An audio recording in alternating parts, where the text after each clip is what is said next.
Mau kontuk? Boleh. Ya. Terima kasih.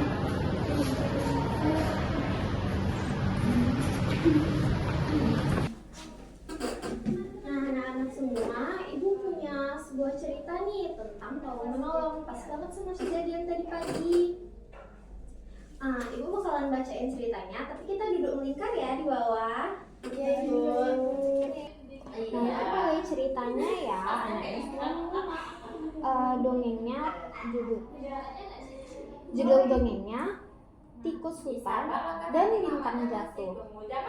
Di sebuah hutan yang tenang, hiduplah seekor tikus hutan kecil bernama Lilo. Lilo terkenal ceria, tetapi justru merasa dirinya tidak berguna karena tubuhnya kecil. Setiap hari ia melihat hewan-hewan besar bekerja seperti rusa, burung hantu, dan hewan lainnya. Terus dia berkata dalam hatinya, apa aku bisa menolong siapapun dengan tubuh kecil ini? Lalu suatu malam, sebuah bintang jatuh menimpa salah satu pohon besar di hutan. Suara ledakannya membuat hewan-hewan semua di hutan itu terkejut. Di sebuah pohon kecil, ternyata ada burung pipit kecil yang terjebak di balik ranting-ranting. Sayapnya tidak bisa bergerak. Hewan lain mencoba membantu, tapi tubuhnya terlalu besar dan tidak bisa masuk ke ranting-ranting tersebut. Kura-kura pun berkata, kulitku kuat, tapi kakiku lambat. Aku tidak bisa memindahkan ranting-ranting itu tepat waktu. Lalu burung hantu pun berkata, aku bisa melihat dalam gelap, tapi parasku tidak cukup kuat untuk memotong dahan. Semua hewan tampak putus asa. Tidak ada yang bisa menolong burung pipit.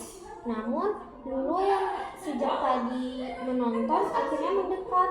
Bolehkah aku mencoba membantu? Hewan-hewan lain saling pandang karena tidak begitu yakin. Karena Lulu memiliki badan yang kecil. Lulu bilang, aku kecil, tapi mungkin justru itu kelebihanku. Tanpa ragu, Lulu menyelinap di antara celah-celah ranting kecil yang tidak bisa dilewati hewan lain. Ia menggigit satu persatu ranting dan memanfaatkan sayap burung pipit. Meski giginya kecil, ia bekerja dengan tekun dan sabar. Perlahan-lahan burung pipit mulai menggerakkan sayapnya. Burung pipit berkata, Lulu, kamu berhasil, terima kasih banyak ya. Semua hewan pun kagum terhadap Lulu. Mereka mengira Lulu terlalu kecil dan tidak bisa melakukan sesuatu. Namun ternyata badan kecil merupakan kelebihan dari Lulu. Melakukan sesuatu yang berarti, tapi justru ia yang paling bisa membantu. Burung hantu berkata, tidak ada makhluk yang terlalu kecil untuk menolong. Lulu pun tersenyum bangga dan untuk pertama kalinya ia merasa bahwa dirinya sangat berharga. Sejak malam itu Lulu dikenal sebagai penolong kecil hutan dan hewan-hewan di hutan belajar satu pelajaran penting, yaitu menolong tidak harus menunggu menjadi kuat, dan yang penting adalah niat dan keberanian untuk mencoba. Nah, sekian cerita dari Bu Guru. Tadi pemeran yang kecil siapa? Lilo. Nah, betul. Yang terjebak siapa? Burung pipit. Anda simpan. Anak-anak semua tahu nggak apa inti dari cerita ibu tadi?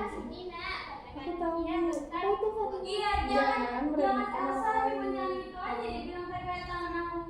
Oh iya, betul. Kita nggak boleh ya nilai orang langsung di kosannya, atau kita nggak boleh ya nilai orang jelek. Selanjutnya ada yang tahu nggak apa hikmah yang bisa kita ambil dari cerita tadi? Ada Bu. Apa tuh Manda?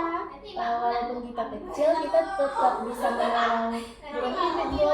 Iya, betul Manda. Dinda dapat pelajaran apa dari cerita ibu tadi?